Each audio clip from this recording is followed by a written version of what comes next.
Cool, thanks to everyone for joining. If everyone could just make sure they're on mute. My name's Lizzie. I'm an exec consultant in the Temp team at Goodman Masson. I'm going to start by giving you a bit of a brief overview of what IR35 is, the upcoming changes, how you determine your IR35 status using the CES tool. Then I'll hand over to Alex Moore, who is from Sapphire Accountancy.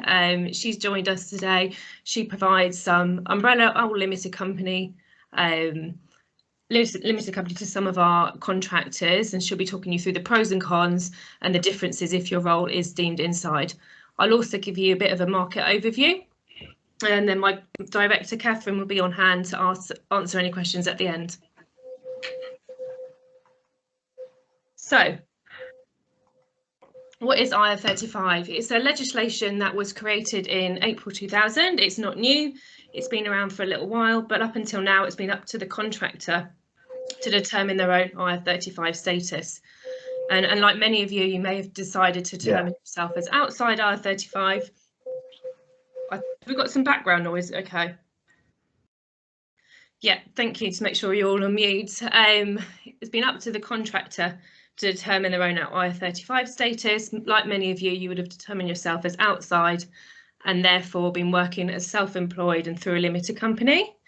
In April 2017, these rules changed for the public sector, and it was up to the client to determine that IR35 status.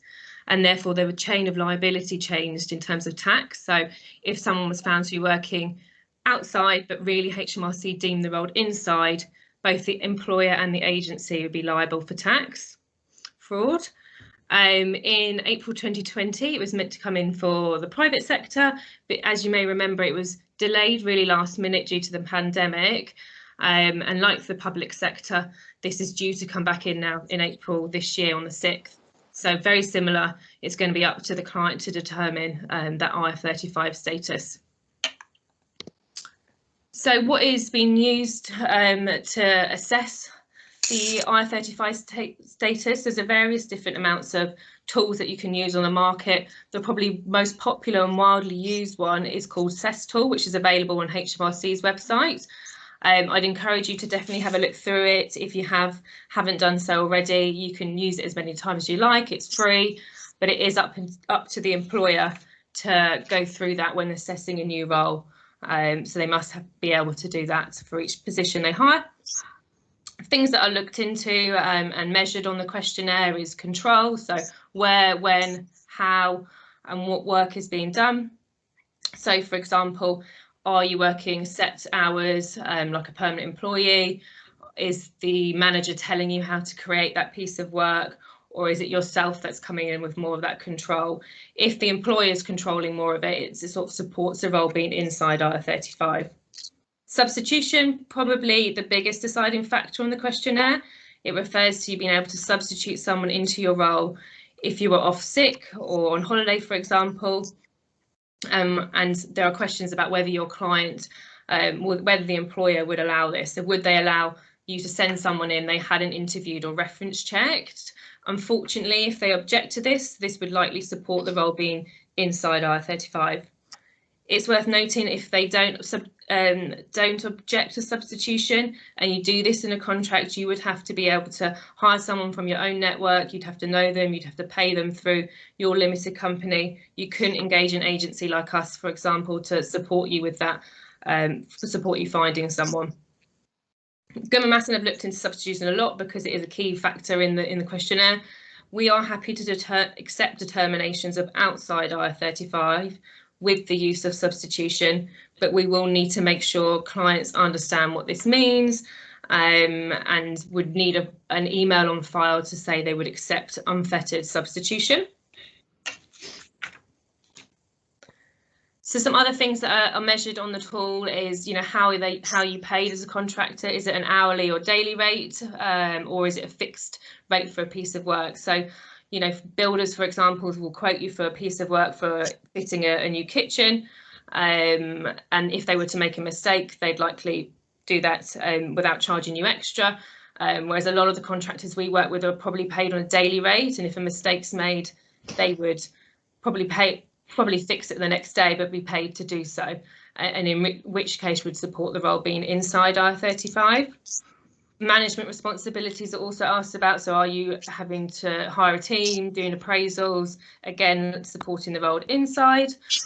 Is the role in the permanent structure, again, supporting the role being inside versus a more specialist skill set, which might support the role as outside.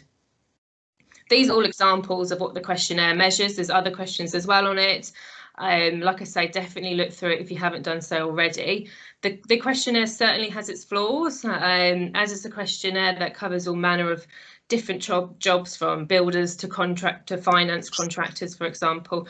20% of the time, quite frustratingly, it comes up with an unable to determine the status. If this happens to you and your employer has the same determination, I would encourage you to speak to your consultant. There are definitely other tests on the market, such as Kingsbridge and Kudos, that we as Goodman Messon are signed up to use, a more detailed, thorough assessment of each role, which are probably, like I say, if you come up with that unable to determine status, I'd encourage you to explore that.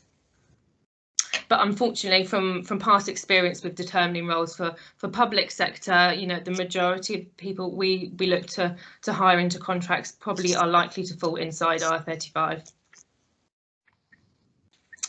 I'll now hand over to Alex from Sapphire Accountancy, who will talk you through the differences and your options if your role is deemed inside IR35. Thank you very much. Hi everybody, my name is Alex. I'm Business Development Director over at Sapphire. Sapphire are an accountancy firm that offer the full range of contractor solutions, from PSC accountancy down to umbrella and self-employed options as well. Today we're going to go through the 3 routes you've got if you do get an inside IR35 status determination. The first one being umbrella, the second direct agency PAYE, and then third the limited company deemed payment route, if that's something that the end client will allow you to go through. If you could just go to the next slide for me.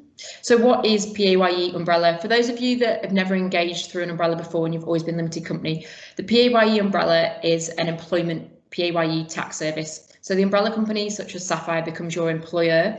As your employer, we deduct all tax and national insurances at source, paying them directly to HMRC each week or month that you work. So there's no end of year tax returns or tax bills. So it works very differently to how you operate at the moment through a limited company, but it works more similar to how maybe a permanent role would, that tax and national insurance deducted at source by the employer, and there's no tax returns or tax bills for you to have to worry about.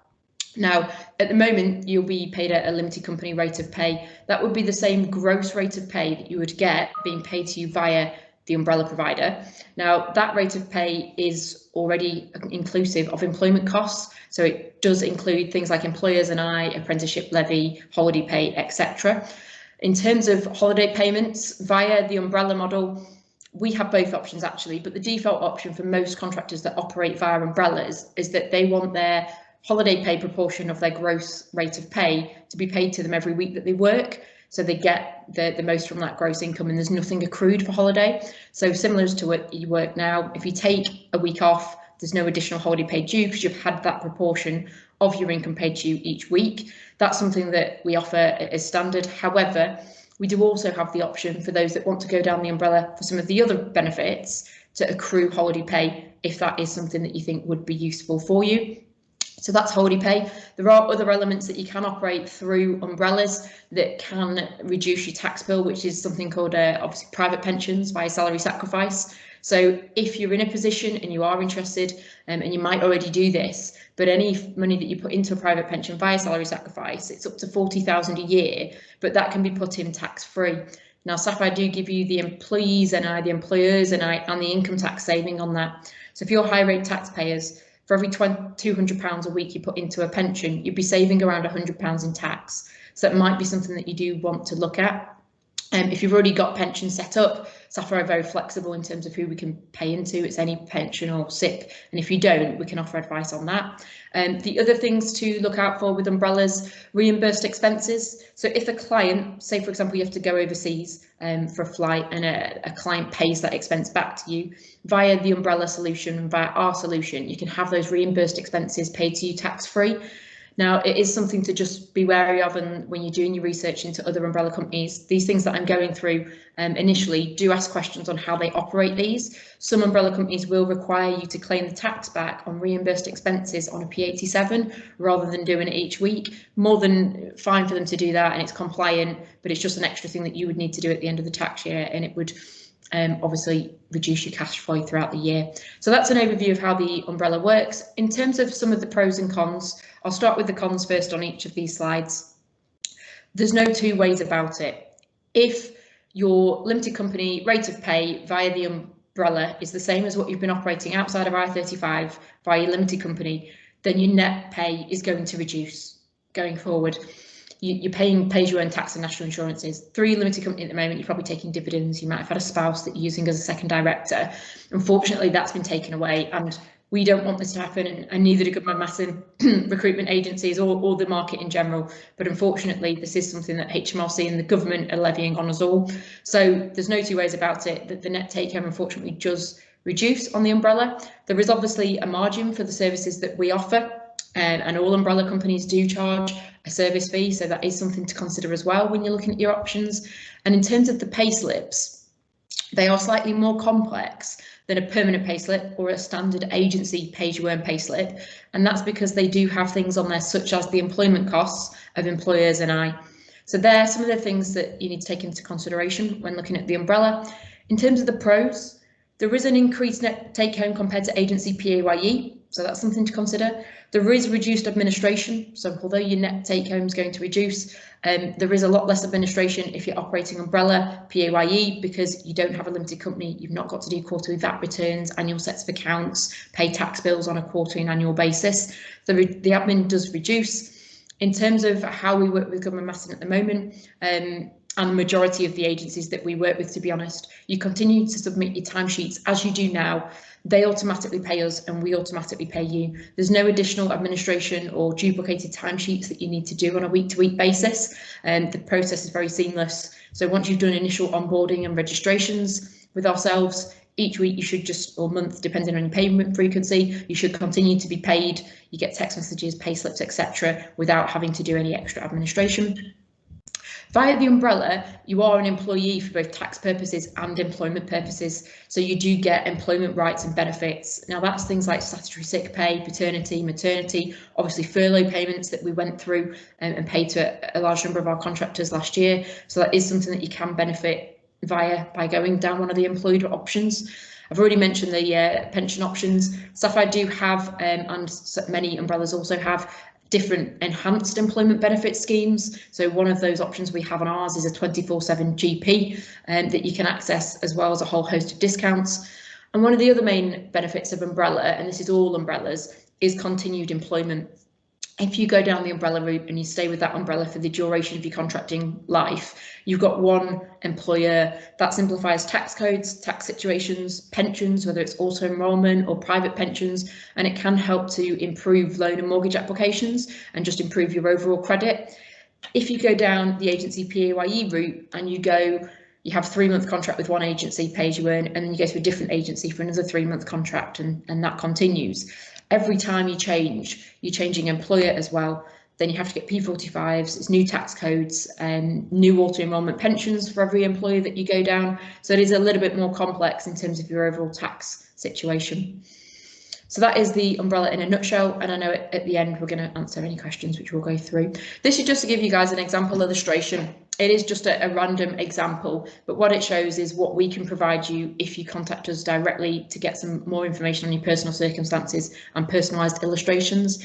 At the top you can see the assignment income, so that's your rate times the amount of days that you're working, the deductions that we make, the different taxes, the brackets, the percentages, each amount for you specifically, and then your net pay in the yellow box.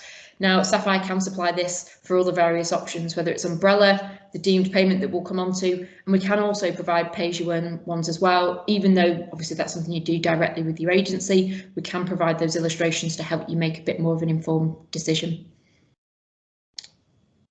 So what is agency PAYE? This route is an option where you will be employed directly by the recruitment agency. So they become your employer. They deduct pay-as-you-earn tax and NIs at source, again paying them straight to HMRC on your behalf, and there's no end of year tax returns or tax bills. This one works even more similar to how you would as a permanent member of staff, because it is just personal income tax and NIs that are deducted. Your PAYE rate, though, will differ to what your current limited company rate is and what your umbrella rate would be. And the reason for that is to get to an agency pay-as-you-earn rate, the limited rate does have to be reduced by things like employers NI, holiday pay, and potentially pensions and apprenticeship levy. So you would have a reduced rate, but then out of that rate, it is just standard pay-as-you-earn tax and national insurances. You'd be paid directly by the agency. You would get a standard PAYE payslip, and it's a very simple solution. And they would also be enrolling you into an auto-enrolment pension. In terms of the pros and the cons then, again, I'll start with the cons first. There is less potential to increase tax efficiency if you go down a straight pay-as-you-earn rate route rather than an umbrella route because of things like the pension. You do have slightly less employment rights because you're an agency worker and you're not an employee as you are through the umbrella. There is slightly less net take-home operating PAYE via the umbrella. Most recruitment agencies for holiday pay have to accrue holiday pay at source, and some as well make you take a certain amount of days or weeks within the year, so you don't have that flexibility to work as much as you want throughout the tax year. And again, if you opt out of auto-enrolment pensions, then usually through an agency PAYE, you do lose that 3%, whereas if you opt out of auto-enrolment pensions via an umbrella, because it's already included within your rate, you continue to be paid that 3% of your income. So that's just something to look out for. In terms of the pros, though, it is a really simple solution. There's less parties in the supply chain because you are engaged directly by the recruitment agency, so there isn't a third party involved in the supply chain. You do get a straight pay-as-you-earn payslip, which is very simple and easy to understand. And as a rule, recruitment agencies don't charge a margin to process you on their PAYE. The odd ones do. So again, it does depend on who you're engaged with, but the majority don't. And it's a very simple to use solution. The last option that we're going to go through is deemed payment. Now, a deemed payment solution is a net payment directly into your limited company. So if you're deemed inside of IR35, it doesn't necessarily mean that you can't be engaged through a limited company. What that legislation means is that your income has to be deemed employed at source for tax purposes, and the intermediary, which is normally the recruitment agency, have to deduct all PAYE tax and NIs at source before making any payments to the limited company. Now, a caveat on this is some clients, and a lot of the big banks did this last year, haven't done IR35 determinations, and what they've done instead, and almost done it in order to get round HMRC's advice of no blanket inside determinations, but they've just said we're not going to engage limited company contractors. So if your client is one of those where they've not done a determination, they've just stipulated we're not engaging limited company contractors, then unfortunately this wouldn't be a route for you, and you would need to go down either pay-as-you-earn or umbrella. But if your client has done an IR35 determination, it's inside of IR35 and they're happy for you to engage via the limited company as long as it's compliant because tax is deducted at source, then this might be an option. The way that it works is you're employed for tax purposes, but you're self-employed for employment purposes. What that does mean is that you pay employment taxes, but you don't get any of the employment benefits. The recruitment agency pays the funds to a provider like Sapphire. So this is a solution that we offer. They pay the gross payments to us, and then we deduct all your tax and NIs at source, including things like employers NI, and then pay the net payment into your limited company. In terms of the difference in take home between a deemed payment and an umbrella, it should be exactly the same. So there isn't actually any financial difference between the two options, but it does allow you to have the payments into the limited company if that's something that you want. In terms of the cons, again, we'll start with that first.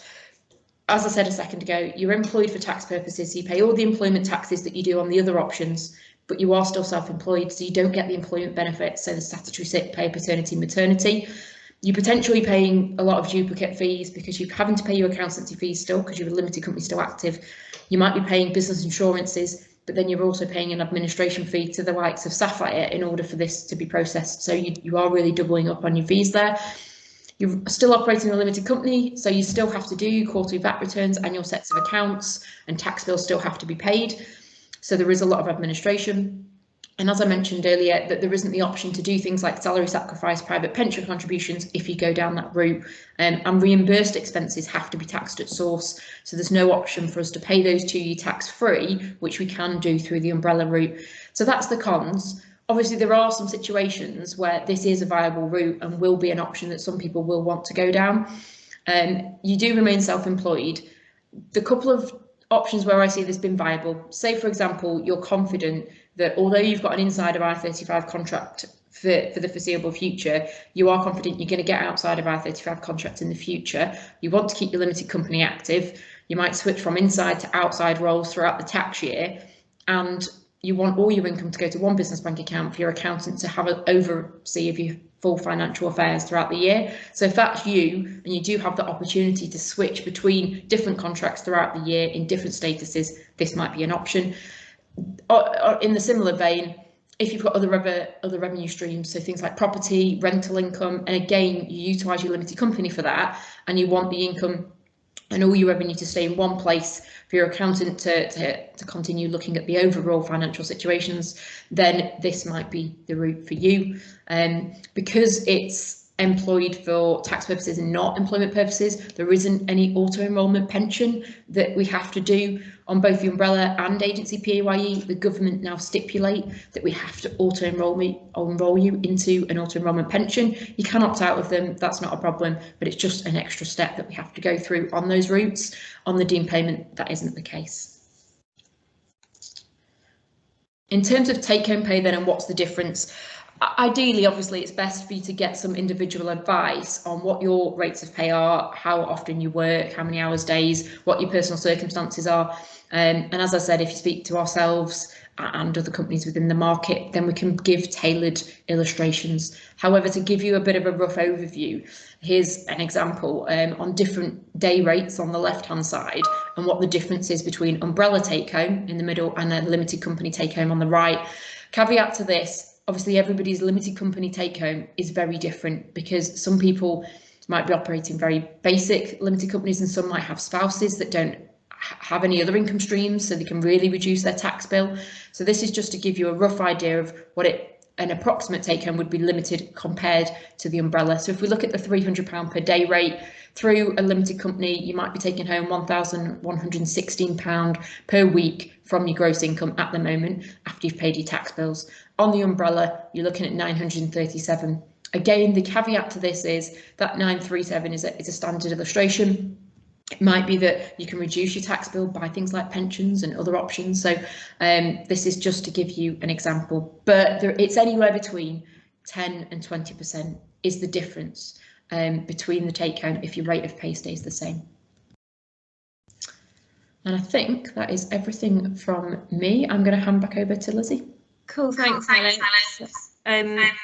Just before we go to questions, I just wanted to give you a quick overview of the temp market. So we've definitely seen a really big increase since the end of last year. So this January, we were just 12% down on roles compared to last January, which was really promising. 68% of those have been recruited on a fixed term contract compared with just 30% last year. And you may have noticed that trend already yourself. There definitely seems to be a lot more fixed term roles out there. A popular solution for longer term positions like 9 to 12 month maternity covers, for instance. That's where you're hired on a salary basis, like a permanent employee directly through the employer. Lots of benefits to that, including you might be entitled to a bonus depending on the length of the contract. Benefits such as private healthcare, gym memberships, discounts on products or services. But I think for those shorter term roles, 3 to 6 months position, we will still see, employers asking us to support on a day rate role. So there's going to be those two options there. I'd look at both. For those short-term roles, it's often easier for a client to engage an agency and work through a day rate. It's a quicker process for them. They haven't got to get their HR teams involved for contracts and things. So I think if you are continuing down the contracting market, just consider both options as you go. Perfect. So to summarise, we've been through overview of IR35, how you determine your IR35 status and the payment options. We'll go through some questions now, but like I say, it's pretty complicated legislation. So if we can't answer anything today, we're definitely happy to pop us an email with questions, and we can follow up later as well. Cool. So I know we had quite a few questions from the form that you guys filled in when you signed up. A lot were about substitution and the technicalities around that, and whether, if, for example, the client said they were fine with substitution, is that enough, or do you have to actively substitute someone within a contract? So I think this is a question we've had a lot last year in the run up to IR35, just because substitution is such an influential factor on the assessment. And so we spent a lot of time asking our lawyers about this. I think firstly, I'm not an expert lawyer, so if there is something more complicated, that is something we can kind of take away and check, and we did do that a lot last year. But generally with substitution, what Goodman Masson have decided that we will look for the client to be making the decision that substitution agrees, and then we will follow up to check that they understand what they mean by accepting substitution on whether it's assessed determination or another tools determination.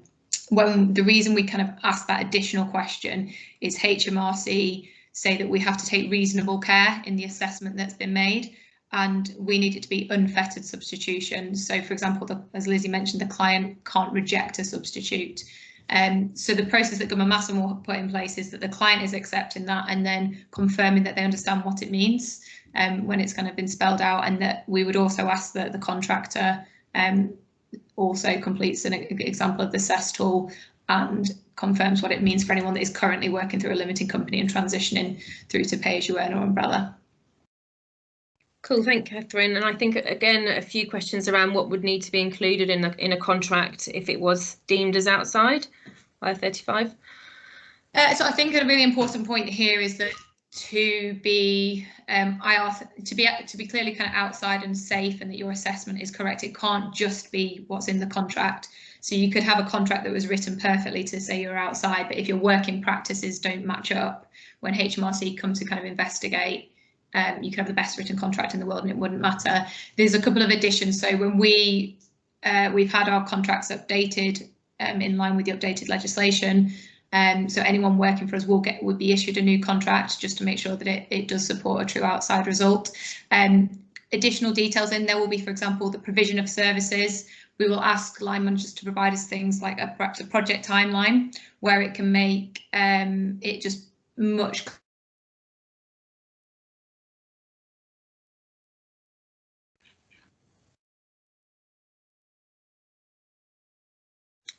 I don't know, is it frozen for other people there? Yeah, it has for me. Yeah, okay, that's fine. We'll go with a couple for you, Alex, then, I think, around what would sort of allowable expenses be on an inside IR35 contracting up through an umbrella. Yeah, so the way that the legislation sits around expenses umbrella is slightly different. But however, if you've been deemed inside of IR35, then anybody that operates inside of IR35, and this would not necessarily just be those that go umbrella, but if you've got a limited company and to date you've been operating some of your contracts inside of IR35 and down the deemed payment route, then the legislation around travel and subsistence says that if you're inside of IR35, you shouldn't be offsetting travel and subsistence against your tax.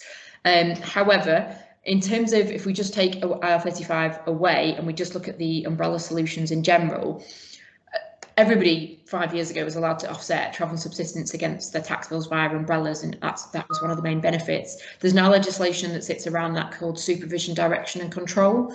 If you're under the supervision, direction and control of the client, then you shouldn't be offsetting travel and subsistence against your tax bills via umbrellas. Now, obviously, that supervision, control, direction is an element of IR35 as well. Obviously, IR35 is a lot more complex, but it is one of the elements.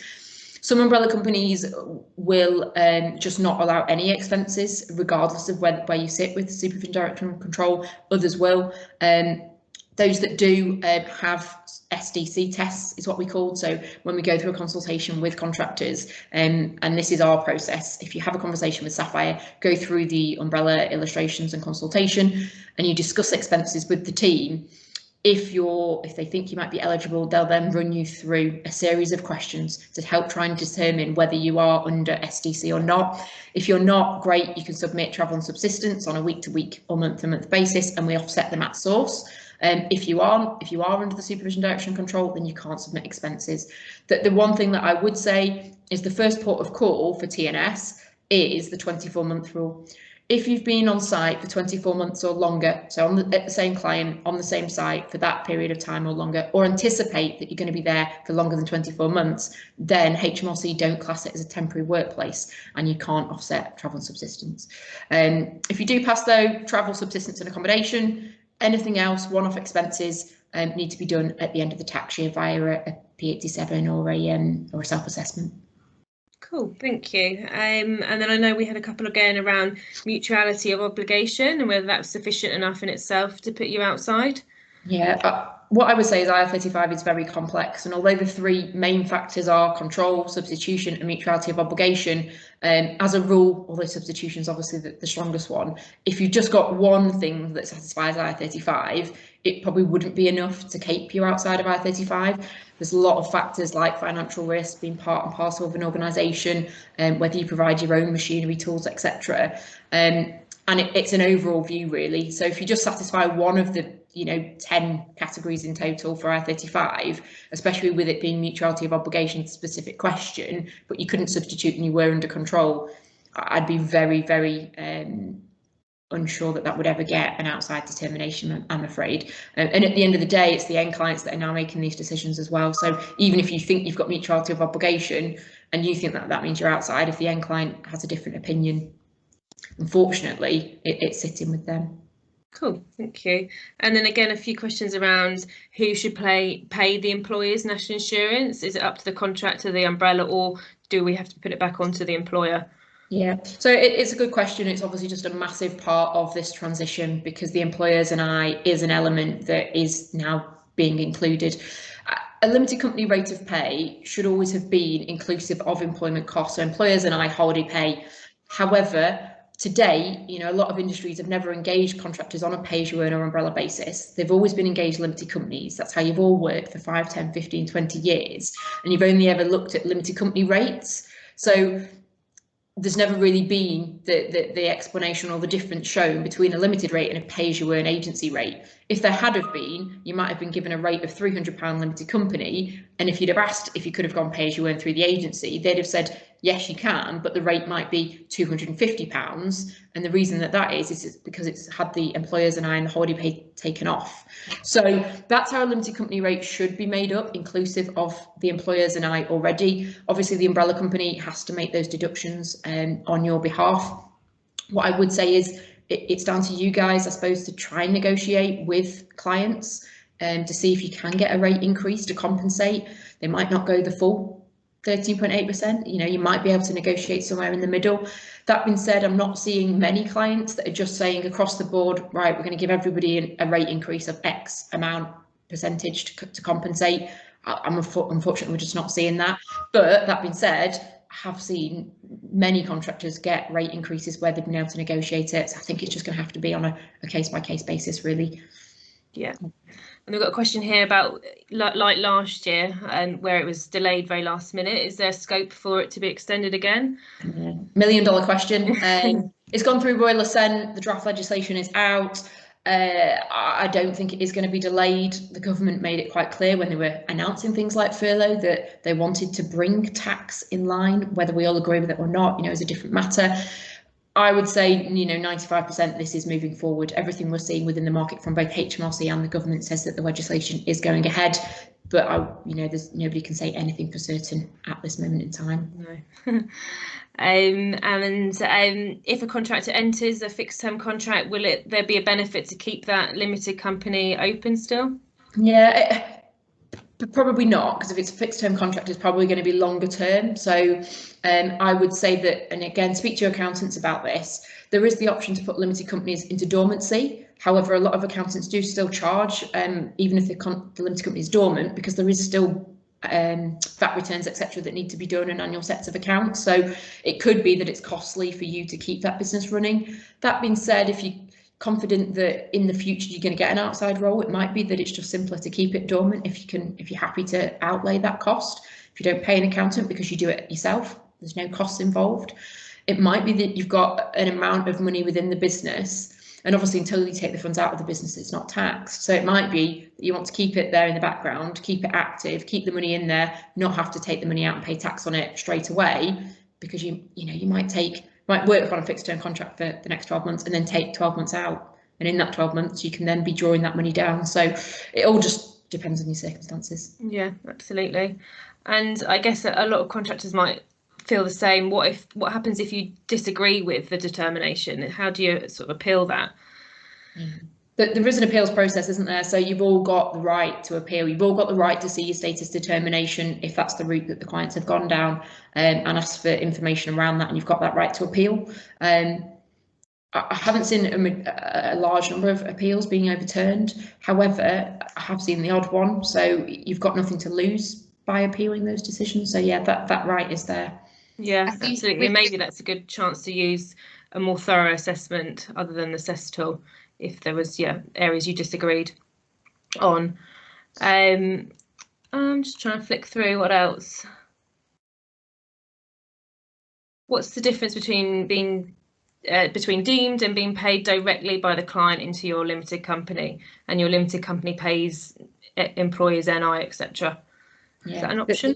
It isn't, unfortunately, because the legislation states that if you've got an inside IR35 determination, the intermediary, which is the recruitment agency, usually, it depends on what supply chain you're all in, but they have to deduct tax and NI at source. Legally, HMRC won't allow them to pay gross payments to your limited company and for you to do the deemed payment yourselves with your accountant, which you might have already been doing to date. The legislation states tax and NIs have to be deducted at source by the intermediary before paid to the limited company. So unfortunately, it isn't an option that's available if you've got an inside determination.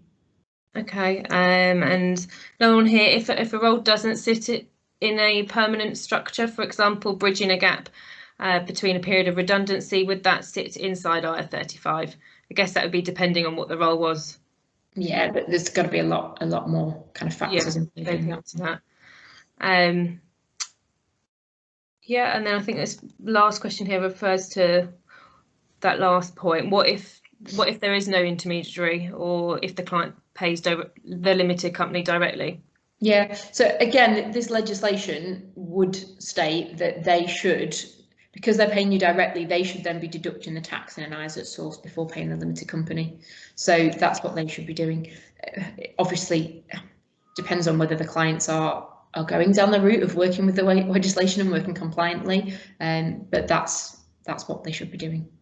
Okay, brilliant. Just trying to see if there's any more questions here. Yeah, another one at the end there. If the contractor has the right to substitute any individual, provided the client is reasonably satisfied with the substitute process's necessary skills and qualifications, is that good enough to provide substitution? I think Catherine sort of touched on that. Yeah, if the client understands that, then sorry. I can jump in. I'm back. Sorry, I froze before. You're back. With substitution, a client doesn't have the right to reject a substitute. So the whole point of that engagement is that you're hiring a service from a kind of consultancy, and that person, you're kind of hiring that company's services, and the client wouldn't have a right to kind of go through the process. So, for example, if it wasn't practical because of either timescales, the nature of the work, or security restrictions, a client couldn't tick to say yes, substitution is possible, if that makes sense. Cool, thank you. Any others on here? Tend to do change management roles, so not business as usual. Does that fall outside IR35? I guess there's still a lot of other things that need to be assessed within that, and going through the assess tool in a thorough way.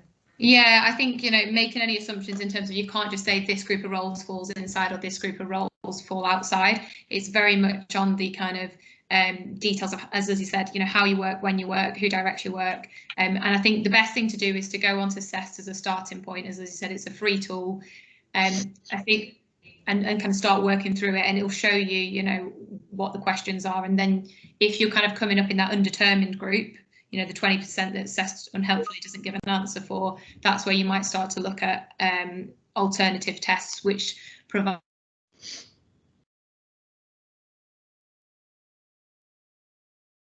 I think she's frozen again. Okay, and another one here probably for you, Alex. If you use a deemed company, can you avoid personal tax by leaving the money in the limited company? Obviously, you would still lose out on the 13.8% tax still. No, so if the deemed route, all PAYE tax and NI is deducted at source. So both your own personal income tax and employees NI, as well as the employers NI. So it's all deducted at source. So there's literally nothing. What you get in your business bank account is the net payment that you can then spend, and there's no extra tax bills. Because it's had pay as you earn tax and NIs deducted and full deducted at source, there shouldn't then be any extra corporation tax on it when you take that money out of the business, because it's a PAYE deduction basically. So yeah, unfortunately everything's taken out at source, not just the employers and I. So yeah, that wouldn't work. Okay, perfect. And then I'm currently outside IR35 for a few clients and I'm paid as a supplier with the client. Is there any risk with this approach? No, so if you currently, sorry, I'm just going to have a look at if I can bring up the questions. Yeah, on the chat box there. Here we go. Sorry guys, I'm just going to load these conversations if it'll come up. I think the question was around though having multiple outside of IR35 contract roles at the moment. You can have a limited company, you can operate some contracts outside and some contracts inside, and you could have all been doing that to date yourselves. So there's nothing there's no risk if you've got some income coming in on a deemed payment inside of IR35, but then you've got other income coming in that's outside of IR35. The contracts are completely different, and you will end up with, unfortunately, different IR35 statuses for different contracts because it's all about the working practices on that specific contract.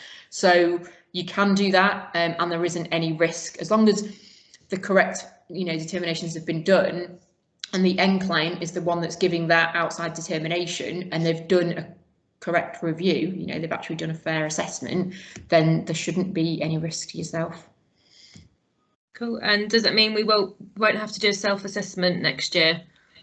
Yeah, so if you go down the umbrella or the PAYE route, then all tax is deducted at source and you don't need to do a self-assessment if this is the only revenue and income that you have. So if you go down the umbrella or pay as you earn route, but you've got a property that you declare at the end of the year, you're still going to have to do a self-assessment. But if all your revenue and any income that you have within the tax year is through one of these pay as you earn models, then there won't need to be tax returns. And that's something you can obviously speak to HMRC about and ensure that you're opted out of that. Yeah. And what if you were employed by multiple clients on a retainer basis? Would this retainer be inside? Again, it just depends on the individual contract, to be honest, as to what the individual client says is the status at the end of the day, because unfortunately it's not us or the agency making those decisions. It is down to the client. Yeah. And then Catherine, are you back on? I don't know if she is. No, I think someone else was just keen to go through that substitution again. Look, I might be able to, again, with the substitution, it is obviously down to the client to make that determination. So even if you think you've got the right to substitute, if they don't include that and they don't agree with it, then it doesn't make much difference because they're the one that are making that decision. And no recruitment agencies or intermediaries are going to go against the end client's determination, because that would put the whole risk and liability on them as a business, which just would not make sense to do. So it is a tricky one, but in terms of the substitution, my take on it is it needs to be unfettered. The client shouldn't and can't reject your substitutes. They need to be people that have been sent from your limited company. So a contractor that works on behalf of your limited company, the income still needs to go into your business and you need to pay that person. So it is, a proper business that's got multiple people working for it, being able to substitute other people in to do the role without the client having any kind of oversight really on that. That's how it should work truly and compliantly. Yeah. And some umbrella companies are wanting to enrol in NEST, the government pension scheme. Is that mandatory? Auto-enrolment into auto-enrolment government pension schemes is mandatory by all employers. So whether you go umbrella or agency pay as you earn, you're always going to have to be auto-enrolled into a government pension scheme. Now, the two main ones are NEST and NOW. They're the two big ones. However, there's lots of other payroll pension providers. Sapphire are currently with now pension provider, but we don't rate them, to be honest, and a lot of the industry don't rate now pension provider. So we are in the middle of transitioning to a more bespoke auto enrolment pension. That being said, a lot of contractors on higher day rates tend to opt out of the auto enrolment pension because they go down the private pension route, which is more tax efficient. Yeah.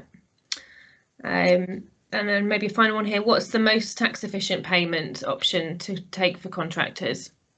Again, it depends on your personal circumstances. The umbrella gives you the option to do certain things like potential expenses or pensions, which you can't do on deemed payment or PAYE. But if you're not going to go down the pension route, you can't do expenses, and you want your holiday pay accrued, then they're all, you know, that it's the same. It should be very similar.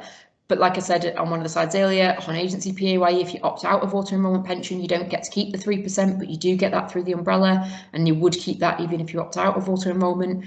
So it does, unfortunately, it does just depend on personal circumstances. And what I would say, we're obviously happy for you to contact Sapphire. I'm sure Goodman Masson can share contact details for ourselves. So if you want some personal illustrations, we can set up a call for you with one of the team.